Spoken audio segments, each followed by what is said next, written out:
Looking back, would you have taken that trip overseas? You know, I am going to focus today But please, on what we know.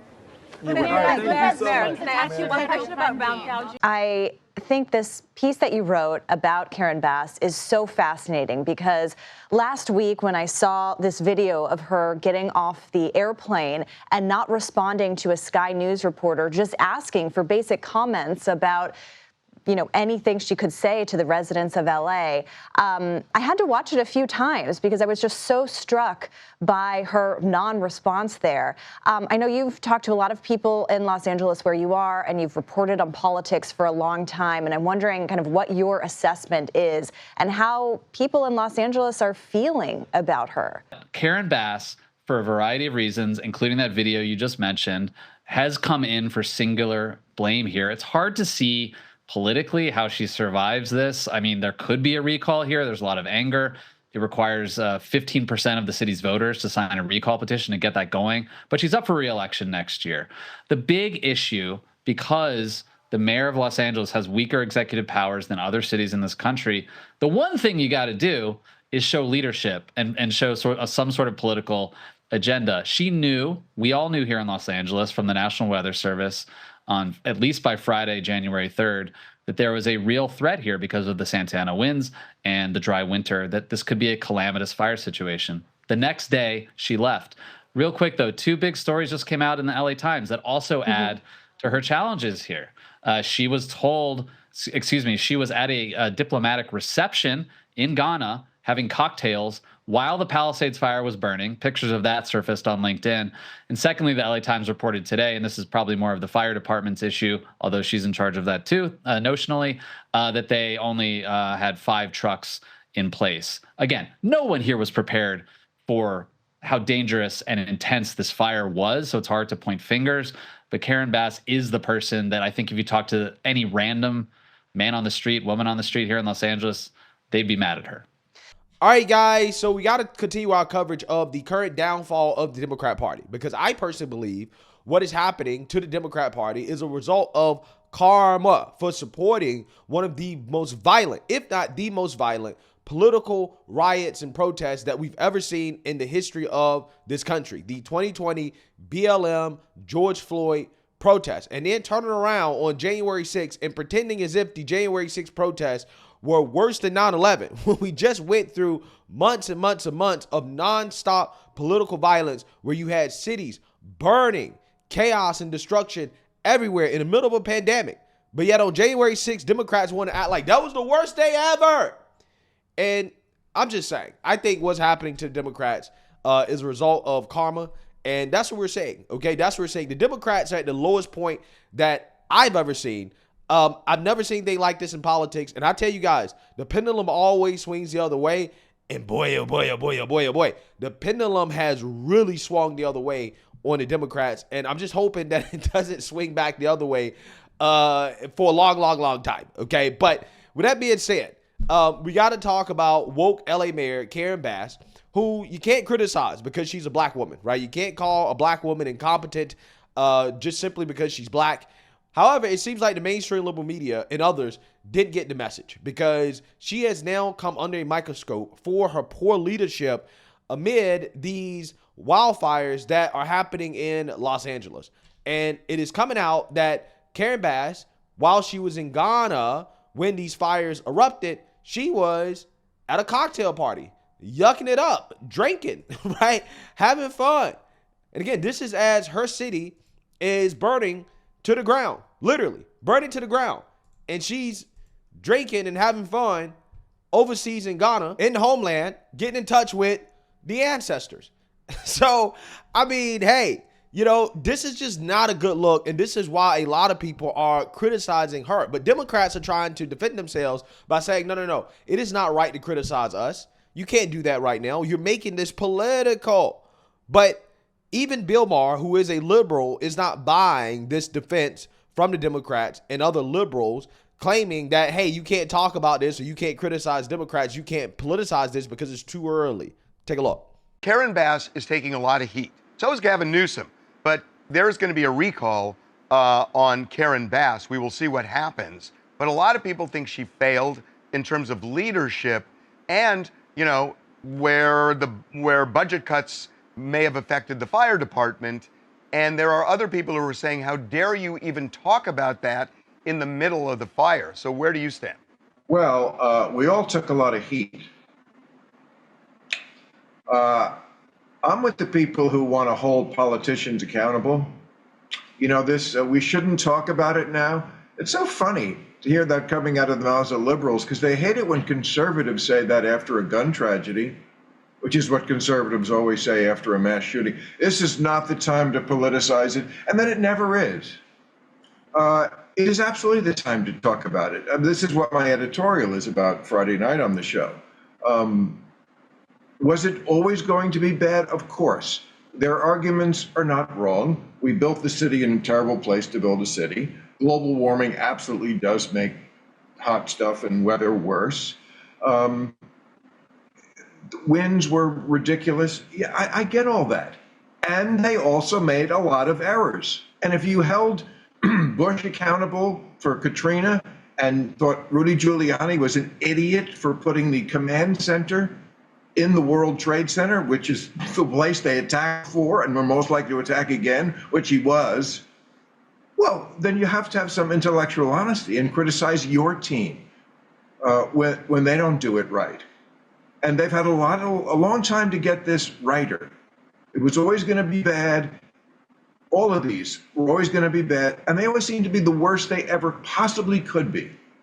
So, no, I think we should demand better. Yes, accountability, which is the Achilles heel of the Democrat Party, okay? They do not believe in accountability, especially for black women, right?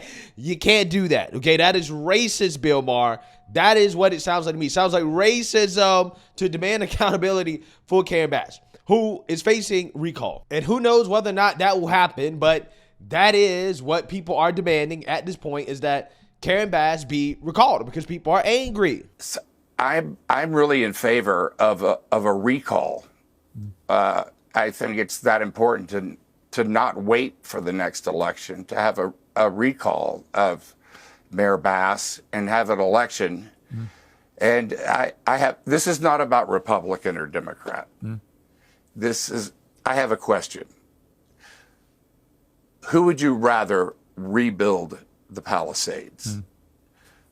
Mayor Bass, who had all this warning,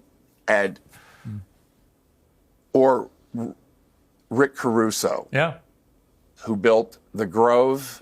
He built the Palisades Village, which is 99% intact.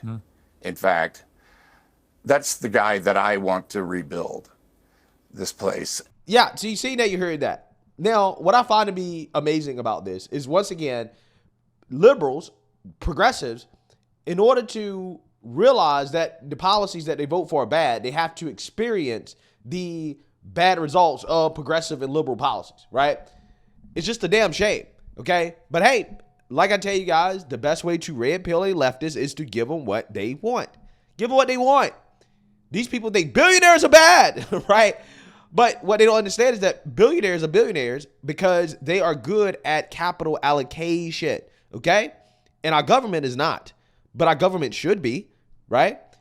Communists are not good at capital allocation. They want to give capital and resources to the least productive people, okay? That's not how it works.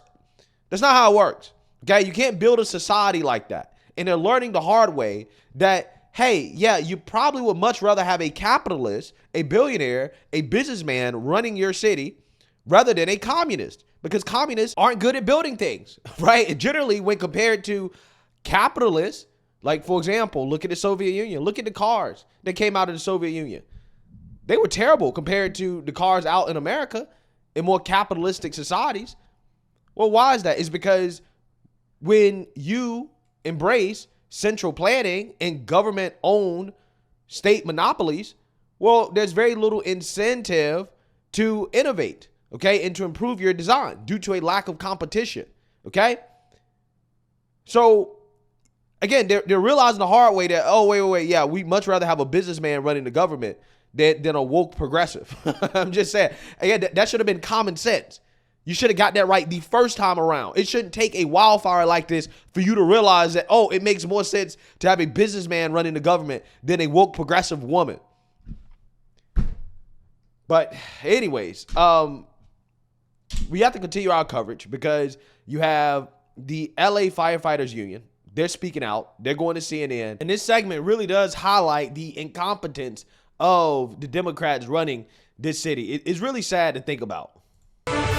Not long before deadly wildfires broke out in Los Angeles, firefighters were sounding the alarm about major staffing shortfalls inside the city's fire department. Our senior investigative correspondent, Kyung La, digging into the story for us. Kyung, a new CNN analysis backs up those concerns about staffing. Tell us more.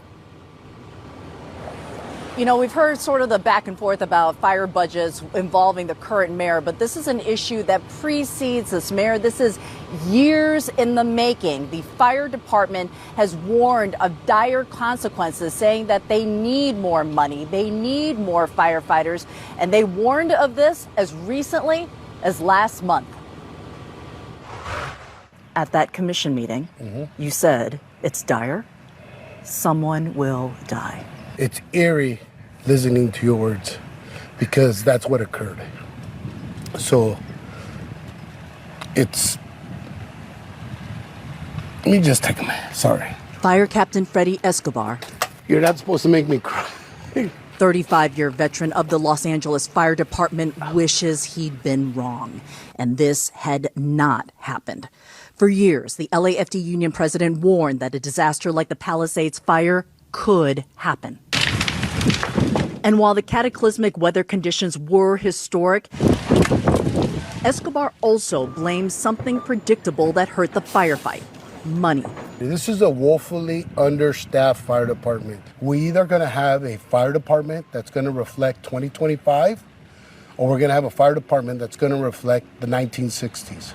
A CNN analysis shows out of the 10 biggest cities in the nation, Los Angeles ranks 9th when it comes to the number of firefighters per resident. And it shows millions of dollars in rescue equipment is just sitting in a lot, unused, because the fire department can't afford to hire the mechanics to repair it. Wow. LA's fire chief said in a recent memo, the fire department's staffing levels were half the size of what they should be. If we cut one position, if we close one station, if we close one resource, the residents of Los Angeles are going to pay the ultimate sacrifice, and someone will die. Just last month, fire personnel packed an LA Fire Commission meeting, begging the city to rethink the budget. These cuts came at exactly the wrong time, with calls for services at an all-time high and our firefighters at their breaking point. We are straining our department's resources beyond the brink, and we cannot continue on this path. City Councilwoman Tracy Park was there too. There are large swaths of the city with no emergency response resources available. Are we going to be having the same conversation next year and the year after? We can't. We can't. I think that people are rightly upset, not only that this happened, but there is a sense that we as local leaders needed to do more for them. I feel like I let them down. Yeah, I mean, you did. I mean, let's be honest, you did. You certainly did. You had the fire department begging for money, warning people, hey, this is the wrong time. Weather patterns, the things that we're saying indicates that, hey, it can be possible that we have a huge fire coming. This is the wrong time to do it. A month before, they were warning. Everybody was warning about this. Millions of dollars of equipment unused. Sitting in a repair shop. Can't be repaired. Can't afford it. But, you know, hey, Democrats decided that we have to cut the fire budget. Now, why did they decide they had to cut the fire budget? Well, it's because they needed that money to add to the police budget. Well, why they need to add to the police budget? It's because crime is out of control, which, hey, the liberal media, the Democrats told us was a conspiracy theory, right? Ain't it funny how that works?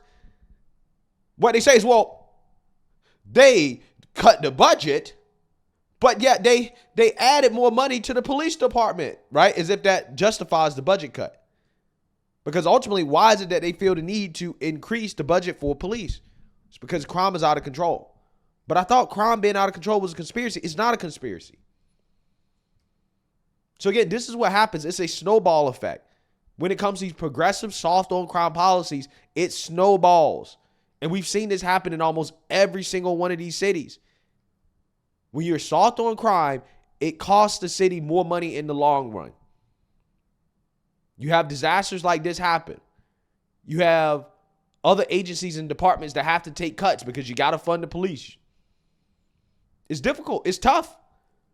But again, a lot of this is a result of mismanagement, of progressive policies. And I've been screaming about it from the day I came in. And so I think there is an obligation of us to not let this be for nothing. I think this has to be the wake-up call. Now, Los Angeles' Mayor Karen Bass said at a recent press conference that the budget didn't have a major impact in battling these fires, mainly because of the unprecedented nature of these fires, the wind and the dry conditions. The union, though, says that there was a city council meeting today. They do detect some strong support now from the mayor as well as other members of the council. And they do believe now that these fires and all of this is surrounding Los Angeles, that things may change. Wolf. Well, it's only changing because this mayor is probably going to be facing recall. She's up for re-election, and she's definitely going to get voted out for sure. I mean, I don't know. You can't really say for sure with these lunatics, okay, in the way that they vote. So I don't know, okay? They might vote somebody in even worse. We just don't know, okay? I mean, from what we've seen before in the past, when it comes to their voting habits. But regardless, again, I think everybody can agree that this was preventable. And I'm hoping that this is a wake-up call to those voters out in California about the dangers of progressive leadership. That you need competent people, you need Republicans, you need capitalists, you need people who understand how to manage capital and resources. You need those people managing the government, okay? Not these progressives, not these woke academics, not these DI hires, not these woke revolution. No, you don't need these people. These are the last people that you want managing anything, okay? You don't want them managing a Taco Bell, let alone a big city like LA or Oakland or San Francisco. But until the voting habits change, you're going to continue to see the same result. I'm hoping that this time they've learned their lesson. Let me know what you guys think. Make sure you like, comment, and subscribe. Most importantly, share a Black conservative perspective. Peace.